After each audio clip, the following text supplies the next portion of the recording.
Hi, my name is Matthew Nichols. I'm the Director of Percussion Studies here at Florida Atlantic University. I wanted to take a couple of minutes to give you some tips and tricks with this excerpt. Knowing some of the challenges that I faced, hopefully it will give you a little bit more confidence as you prepare these excerpts for your own audition. So the first thing I want to talk about is the sticking. All over this excerpt, there are places where it just isn't going to work out to always alternate.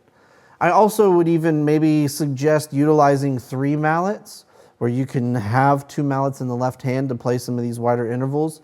But as you saw, my sticking kind of gets a little crazy because I have to utilize double lefts and double rights to keep my hands in order for when I get to play some of the more simple arpeggios and scale passages. So make sure, no matter what, you're writing in whatever sticking you find most comfortable. Don't be afraid to challenge your sticking. Don't be afraid to say, maybe this isn't the best sticking for this, because you never know. Maybe a double left or a double right may work out better in your advantage, but you're not going to be able to understand that or feel that if you don't find what can go wrong. So I always try to practice 2 or 3 stickings before I choose one that works for me. And I'm also looking for the sticking that allows the music to continue to flow while also maintaining consistency in my hands. So sometimes there were double lefts and triple rights, because the triple right was just a second away. It would go from G to A to G, for instance, in measure 21, and F, G, F.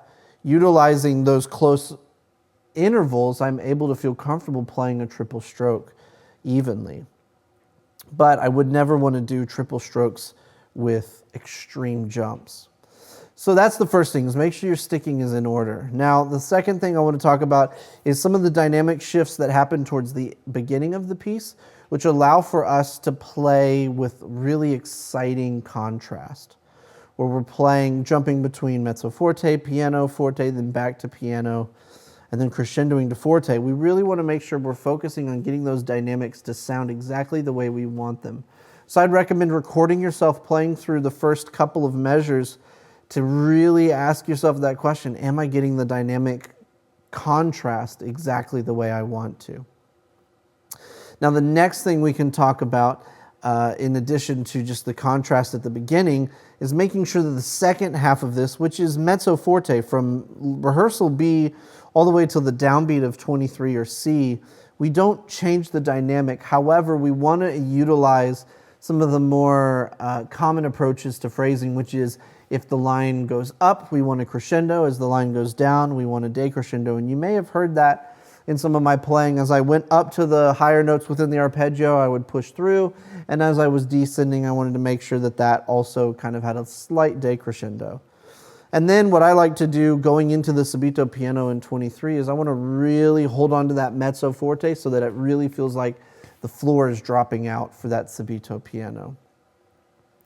The last thing I'll recommend is, if you don't already do this, I would warm up by playing some of the scales and arpeggios that are included in this excerpt. Some of the things like E major, B major. I see a B melodic minor as well. I see A minor, D minor arpeggios. All of those are really crucial to be comfortable with before you approach this piece, because it's filled with scales and arpeggios that, if you're not comfortable with those, it's going to be hard to be comfortable with the piece. So always find a way to warm up utilizing the scales and the arpeggios within the music, and then tackle this piece one measure at a time. I also know towards the end I felt that I really had to practice one beat and then one measure and then 2 measures and then 4 measures at a time to feel comfortable with everything that it asks, because it just becomes so tedious with depending on what sticking you're using. And you don't want to miss any of those details in your preparation, because that can hurt how well you do at the audition. So I hope that's been helpful for you today, and if you ever have any questions, feel free to reach out to me. Otherwise, I wish you all the best as you prepare this excerpt for the All State Audition.